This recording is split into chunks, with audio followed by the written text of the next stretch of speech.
룻기 1장 6절부터 14절까지 봉독하겠습니다. 그 여인이 모압 지방에서 여호와께서 자기 백성을 돌보시사 그들에게 양식을 주셨다함을 듣고 이에 두 며느리와 함께 일어나 모압 지방에서 돌아오려 하여 있던 곳에서 나오고 두 며느리도 그와 함께하여 유다 땅으로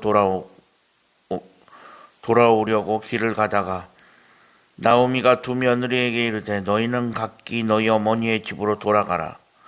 너희가 죽은 자들과 나를 선대한 것 같이 여호와께서 너희를 선대하시기를 원하며 여호와께서 너희에게 허락하사 각기 남편의 집에서 위로를 받게 하시기를 원하노라 하고 그들에게 입맞춤에 그들이 소리를 높여 울며 나오미에게 이르되 아니니이다. 우리는 어머니와 함께 어머니의 백성에게로 돌아가겠나이다 하는지라.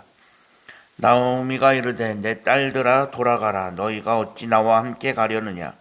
내 태중에 너희의 남편 될 아들들이 아직 있느냐. 내 딸들아 돌아가라.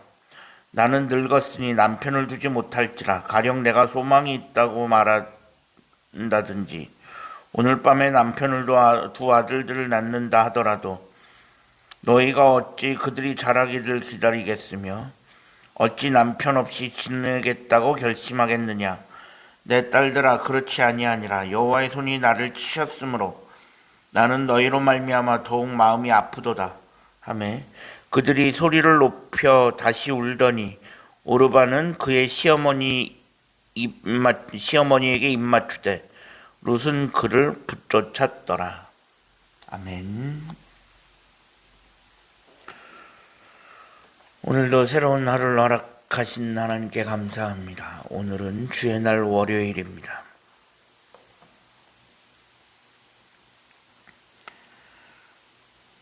오늘부터는 룻기를 함께 읽어가려고 합니다. 오늘 본문은 룻기의 도입부입니다. 시간 관계상 1절부터 5절은 읽지 않았고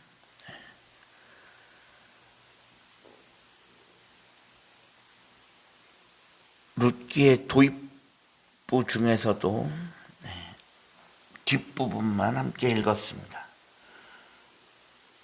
룻기에 대한 장소 그리고 시간적인 배경, 등장인물들의 상황들이 오늘 본문에 들어 있습니다. 룻기는 사사 기드온 시대에 있었던 룻이라고 하는 여인에 대한 기록입니다. 베들레헴에 흉년이 들었습니다. 그래서 베들레헴에 살던 나오미가 남편과 두 아들을 데리고 모압 땅으로 이주하였습니다. 사실 이스라엘 사람이 흉년이 들었다고 고향을 버리고 이방 땅으로 이주한다. 사실 당시 상황에서는 보편적인 이야기라고 하기는 어려울 수 있습니다. 이스라엘 사람이 아무리 먹을 것이 없다고 모압 땅으로 갈까? 이방 땅으로 갈까? 사실 이스라엘 백성들은 죽으면 죽었지 이방 땅에 가서 이방인들과 함께 어울려 사는 것을 선택하지 않았을 것입니다. 그런데 나오미는 어찌된 일인지 남편과 두 아들들을 데리고 모압 땅으로 갑니다. 그리고는 어떡하냐? 그 모압 땅에서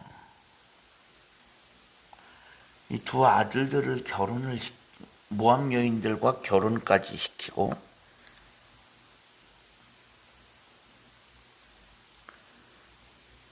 결국 이 모든 일은 이스라엘 사람으로서 사실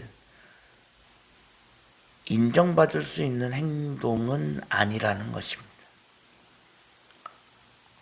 모압 땅으로 이주하지 않나? 거기서 두 아들들을 다 결혼시키지 않나? 사실 이스라엘 백성들로서 보편적인 행동이라고 하기는 어렵습니다. 그런데 문제는 그 이후에 룻은 남편과 두 아들을 다 거기서 잃습니다. 즉 남편과 두 아들이 다 모압 땅에서 죽게 된 것입니다. 이제 남은 사람은 나오미와 모압 여인인 두 며느리밖에 남지 않았습니다.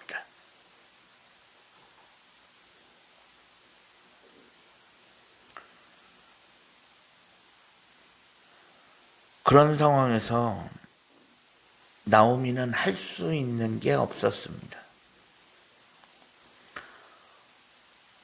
아마도 나오미가 모압 땅에서 두 아들들을 다 모압 여인들과 결혼을 시킬 때에는 베들레헴으로 돌아갈 생각하지 않고 모압 땅에서 눌러 살 작정을 한 것이라 해도 과언이 아닙니다.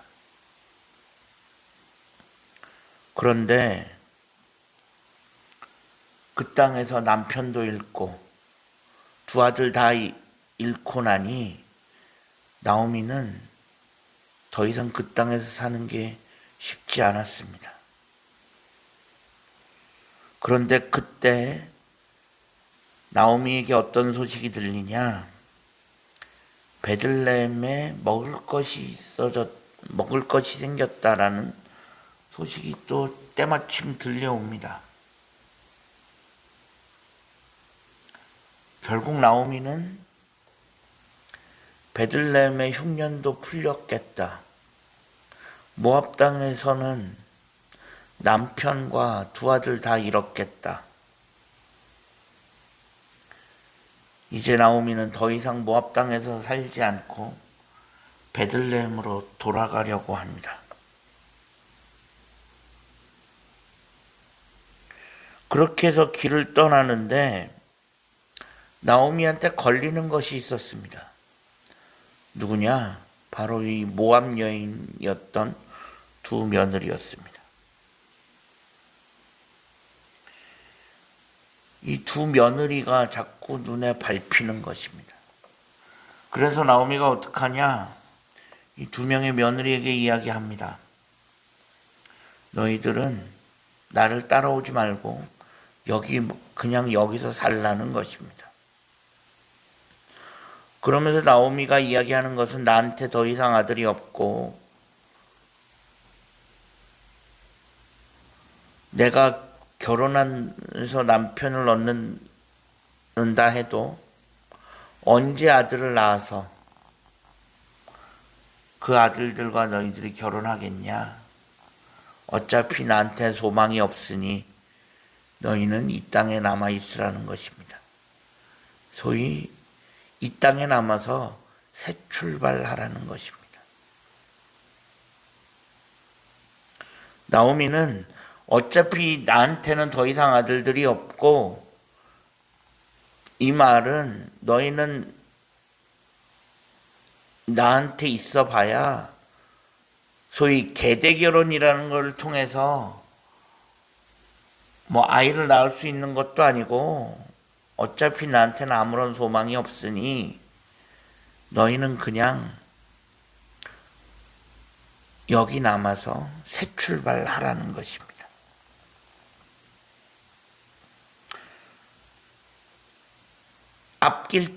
앞길이 창창한 며느리들에게 새로운 길을 열어주려고 하는 것입니다. 여기에는 이 두 며느리를 향한 나오미의 진심 어린 배려가 들어있다라고도 할 수 있습니다. 그래서 나오미는 이 두 며느리들을 딸들로 호칭하고 있습니다. 그만큼 나오미는 지금 그래도 이 두 며느리들을 생각하고 있는 마음도 없지 않아 있습니다. 또 하나는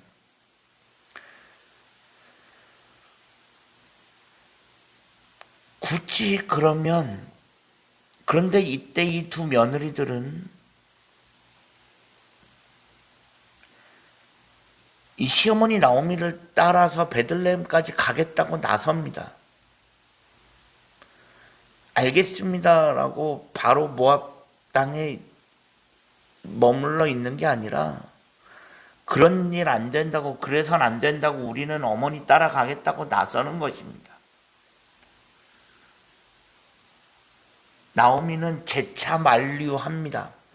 그러지 마라, 나 따라오지 마라. 재차 만류합니다. 그런 상황 속에서 나오미는 이런 생각을 했을 수도 있습니다. 사실 나오미는 모압 땅으로 이주할 때 베들레헴으로 다시 돌아갈 생각 안 했을 수 있습니다. 그래서 모압 땅에서 아들들까지 다 결혼시켰는데 이제는 진짜 빈털터리로 남편과 아들 다 이방 땅에서 잃고 고향으로 돌아가야 합니다. 그런데 그 상황에서 이방 여인 며느리 둘 데리고 고향으로 돌아간다? 사실 나오미 본인에게도 좋은 선택지로 보이지는 않습니다. 두 며느리 데리고 베들레헴으로 돌아가 봐야 나오미에게도 사실 득될 것은 없어 보입니다. 사람들은 손가락질할 것이고 결국 그렇게 다 이방 땅에 가서 살더니 거기서 아들들 다 모압 여인과 결혼시키고 결국 아들들 다 잃고 이방 여인은 며느리만 데리고 들어오냐?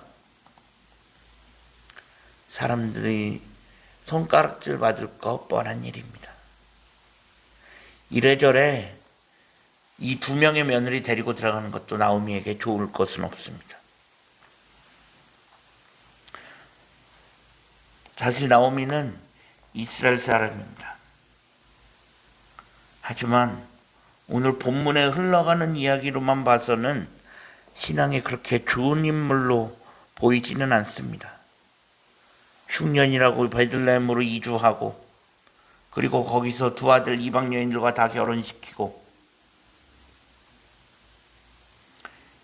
이제서야 남편, 아들 다 잃고 나니까 다시 베들레헴으로 돌아간다? 나오미가 오늘 본문에서 보여지는 나오미의 판단은 사실 신앙적인 판단은 거의 보이지 않습니다. 그저 현실적인 판단에 급급하고 있습니다. 이스라엘 사람이지만 하나님을 염두에 둔 그런 판단은 사실 보이지 않고 있다는 것입니다. 지금 우리는 어떤 판단을 하고 있습니까? 우리가 살아가면서 우리는 정말로 하나님을 먼저 생각하고 하나님을 염두에 둔 그런 판단을 내려가고 있는지, 아니면 내 눈앞에 보이는 그 현실적인 문제에 급급한 판단을 하고 있는지 우리의 삶을 돌이켜볼 수 있어야 할 것입니다. 사실 나오미는 신앙적인 사람 같지는 않습니다. 우리가 이번 한 주간을 시작하는 월요일 아침에 정말로 우리가 살아가면서 우리가 여러 가지 상황 속에서 판단을 할 때 인간적인 현실적인 판단, 내 눈앞에 보이는 거에 급급한 것을 가지고 판단하는 것이 아니라 하나님을 생각하고 하나님을 먼저 염두에 둔 그런 판단을 내려갈 수 있는 우리들이 되어질 수 있기를 주님의 이름으로 간절히 축원합니다. 기도하겠습니다. 하나님 감사합니다. 지난밤에도 편안한 쉼을 주시고 오늘도 새로운 하루를 허락하신 하나님께 감사합니다. 오늘 하루의 삶을 하나님 인도하시고 오늘도 하나님의 은혜 가운데 거할 수 있게 하여 주옵소서. 예수 그리스도 이름으로 간절히 기도합니다. 아멘.